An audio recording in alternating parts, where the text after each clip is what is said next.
Hey, IDC family, welcome back to our Get to Know the Elders series. So glad that you guys are still checking in with us as we film these with our various elders. And so today we have the privilege of having Josh Cornelissen, one of our lay elders, here with us. And so Cornelison, is that how you say it? Cornelison, that's right. Cornelison. So it's a Dutch name. Okay. So I like to tell people if you really hated the college Cornell, Cornell is sin. Ooh. Cornelison. Yeah. So no offense to Cornell alum, but just The Ivy Leaguers watching are going to love this, unless they're Cornell grads. So yeah. Andy Bernard, not so much. I was going to say, that's the go-to there. That's right.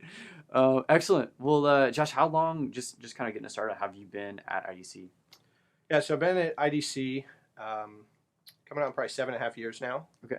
So 2013 moved up here and started attending a couple months in. So Yeah. and I've been a lay elder for about a year and a half. Year and a half. Okay. Excellent. Yeah. Well, one of our newer kind of elders in that regard. So not a rookie anymore because you're past year one. So I guess so. Yeah. That's how that works. That's right. Sophomore. But yeah, we're going to get to learn a little bit more about Josh today. And so with that said, we'd love to just kind of to dive into some of our more heavy hitting questions, and then we'll have time at the end to talk a little bit about just interests and get to know you a little bit more in that regard. So just getting us started, I would love for you to briefly tell us how you came to know, believe in, and follow Jesus Christ. Absolutely. So when I was a young child, my family didn't attend church.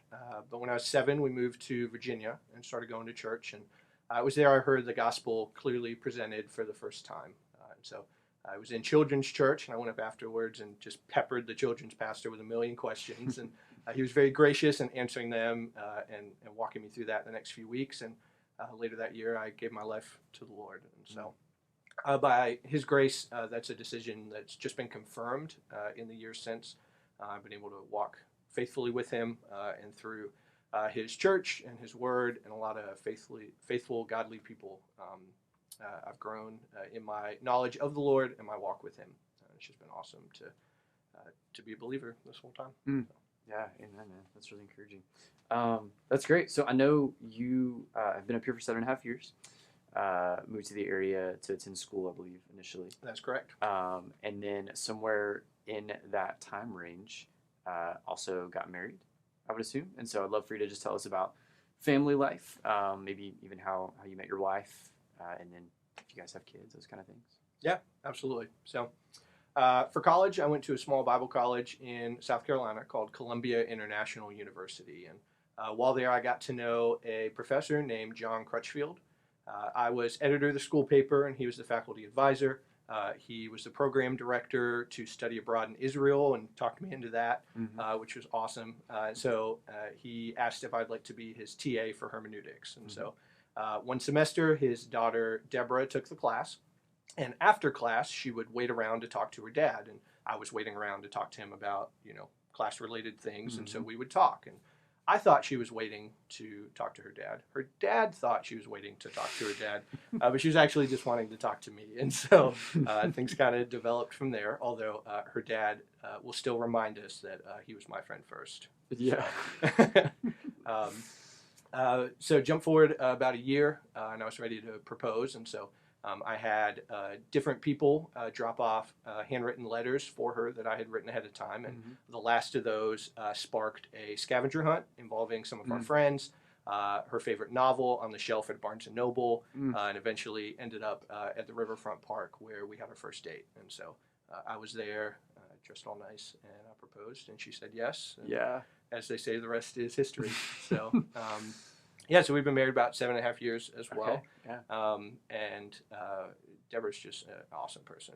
So great to share life with her. She's smart and creative and talented and so capable. And she serves our family so well, but also serves the church family really well, both in the ways that she supports me as an elder in caring for people, but also directly caring for people. And so it's so great to do life and ministry with her. Yeah. So, and then we've got one kiddo, Caleb James. He's 2.5, full of energy, bouncing off walls and furniture and people and anything he can find. Loves books and cars and dinosaurs. And actually recently has been playing with my Star Wars figures. So I'm hoping there's a seed that has been planted. Train them up for in the way they should another go. generation of a Star Wars fan. So. Yeah, that's great, man. Take notes, guys. The scavenger hunt idea, very, very well done. If you got questions, let me know. That's right. Yeah, something elaborate, a grand romantic gesture is always exactly welcome. Makes a good story. That's right. Yeah, no, that's really great, man. Well, awesome. I know 7.5 years at IDC. Obviously, you guys have enjoyed your time here, being how you've been involved that long, and so just tell us a little bit about what you love about IDC. What do you love most about the church here? For sure. So I've been in a lot of churches in my life. Some of them have done things because that's how they've always done them. That's how my parents and grandparents and great-grandparents did things, or this is how we expect church to go. Other churches are like, hey, here's what attracts people is cool, flashy, we'll get people in the door. But what struck me really early on at IDC is how everything here is based on the New Testament. And what does the Bible teach about what church and community looks like? And that's something that I saw right away, but even just more so, I've been in leadership and now as a pastor, it's just peel back layers of how intentional everything here at IDC is. And so that's from having a plurality of elders to the way we see deacons serving, to growth groups, to the structure of the worship service. Like, all of it is run through the lens of what does the New Testament teach. And that's been so refreshing and encouraging, and just it's a good feeling, but it's also really cool to see how it's effective and it works, and the church has grown through that, but in healthy ways, to have a body, I think, that is mature and cared for in biblical ways, and that's just been so cool to be a part of. Yeah, that's great. As an elder, a year and a half in now, what have you kind of seen as that aspect of serving in pastoral leadership that you find yourself gravitating towards, or find yourself kind of most passionate about?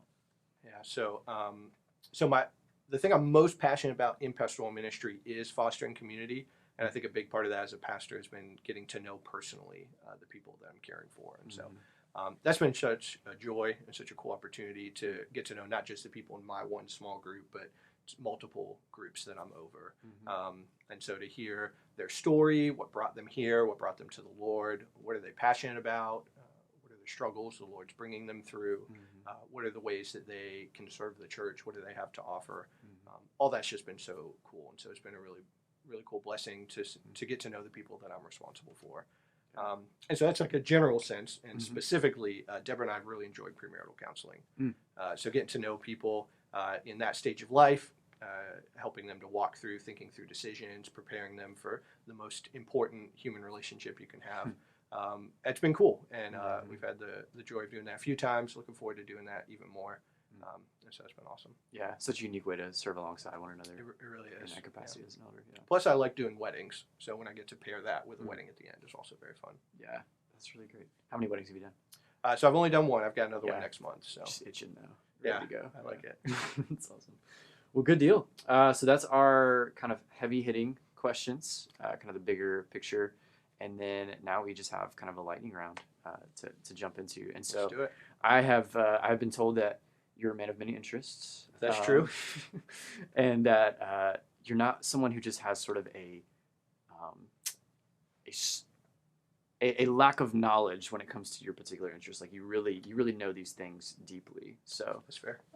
Yeah, no pressure. But that's our preface for letting that. So starting off, what would you say is your favorite movie? So I'm a big nerd, which applies to this question in two ways. One is that I love to make lists, and so I have like a running top 10 list of my favorite movies at all times. Always like shifting and so I'll kind of bump it. I'll watch one and go, oh, I really like that, or you know what, I didn't remember that, I didn't like this part, that kind of thing. And so that top 10 list, the other way it applies is dominated by nerd movies. So I like a couple of MCUs, a lot of the Star Wars films. So at the top are Lord of the Rings. Okay. Now, if you make me pick just one, I would say The Fellowship of the Ring. But that also changes dynamically as I watch them. I like all three for sure. Shout out to my favorite romantic comedy is Hitch with Will Smith. It's great. And then my favorite musical is Singing in the Rain. Yeah, that's good. Do you like Hitch because it validates that particular dance move where you just step side to side? You just kind of keep it in tight right in here for sure. That's good. That's good. Excellent. Something that may be little known about you is that you used to be an NBA writer. Is that correct? Actually, still am. Still am an NBA writer. I took a break last year, but I'm back in. You're back. Okay. The last I knew, you took a break. Yeah. So yeah, writing on the NBA, clearly passionate about it. And so my question is, who's your favorite NBA player to cover as an NBA writer? Yeah, for sure. So I'm a huge basketball fan. So Steph Curry's my favorite player. Okay. He plays for my favorite team, the Warriors. He's the greatest shooter in NBA history. Yep. Incredible leader and culture setter. Very outspoken about his faith and North Carolina roots. Played college at Davidson here in state. So he's my favorite player, but I've never met him in person. So my favorite guy that I've been able to interact with in person would be Jerry Stackhouse. Okay. So he's kind of a local celebrity, played at UNC, had a long NBA career. He's now in coaching. And so when I had a year where I got to cover the Greensboro Swarm, which is a G League team, and he was coaching a team that came in and played. And so I got to interview him as the opposing coach and ask him some questions. And that was a really cool moment. Yeah, veteran. He was around forever. He played a really long time, 17, 18 years, Yeah, that's great. As far as your dream job, what would that be? Yeah, so I know this is kind of the expected answer. My dream job actually is being a pastor full-time, getting paid to do this job. Because right now I have a day job alongside that. So that's the dream and that's the expected path. That's where I want to go. But more in the spirit of the question, I guess, to add something to that. Not as cool as being a bivocational astronaut like Manny Burrito was. Right. But I would love to be able to have some time carved out to write. That could be sports writing, which is definitely a passion, something I've done. But I would also love some, an opportunity to write novels. So that would be cool to do sometime. I've got a lot of ideas that I haven't really had time to put pen to paper, and so it'd be really cool at some point in my life to do that as well. Yeah. Josh Cornelissen, 2 S's, in about 15 years. Just Google it and see if the novels have been Check published. it out on Goodreads. That's right, yeah. Excellent. Favorite food? Yeah, so I think I would go burgers over pizza and ice cream. So clearly I'm a health nut. Also have a list. Of course, but burgers I think would be at the top. Okay. Cheeseburger? Yeah, Does it have to have cheese? It doesn't have to have cheese. Okay. Often I will go without cheese because it's cheaper. And there have been times in my life where that was important. But a good burger. So Five Guys is probably my favorite combination of burgers, and then a really good French fry to go with it. So yeah, that's good. I have heard that you are a big board game fan. And so what would you say is your favorite board game? Yeah, I am a huge board game fan. I counted it up, actually, seeing that question ahead of time. And Deborah and I have over 70 board and card games in the study. So you didn't calculate how much money, because it would have been that would have been startling. Yeah, and probably been in trouble. But just kidding. So my favorite board game I think would be Great Western Trail right now, which is an awesome game. It sounds like an off-brand Oregon Trail. No, not so much. No, okay. So the idea is you are basically trying to take cattle from Texas up to Kansas City and then send it on a train out. And so you have different ways you can improve your path as you go. So so that's probably my favorite game. But Sherlock Holmes Consulting Detective would be a close second. You're kind of solving cases and trying to do it faster than Sherlock Holmes. Yeah. Okay. Yeah, I've never heard of either one of these, so you clearly have showed that I have to invite you over. Into board games, yeah. That's awesome. And then our last question is random skill that you have that we might not know about. Yeah, so I'm tempted to talk about handbells, which I played for a long time. Whoa, okay. But haven't done that in a while, so kind of a more recent applicable skill would be game design, which kind of ties into the last question. But I do enjoy designing games. When the pandemic hit, I actually had this idea to do like a elders and their wives game night on Zoom. Yeah. And so I designed a game, it was a trivia game, wrote all the questions, and then hosted it. And it was a lot of fun. And we've actually done 4 of them so far on Zoom, and that's been great. And shout out to the aforementioned Manny Prieto. His teams are perfect 4-0. So he is the current master of the quintessential quarantine quiz show. Oof. I like that it. 5 times fast. The alliteration. And you wrote the questions for all 4 of them?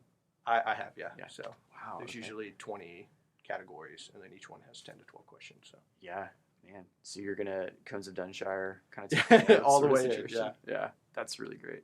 Well, cool. Yeah, you can look for that in 15 years too. So it'll be on shelves near you, I would assume. So perfect. Thanks for doing this, man. Absolutely. Thanks for having me. Yeah, it was really good to have you guys. Thank you so much again for tuning in.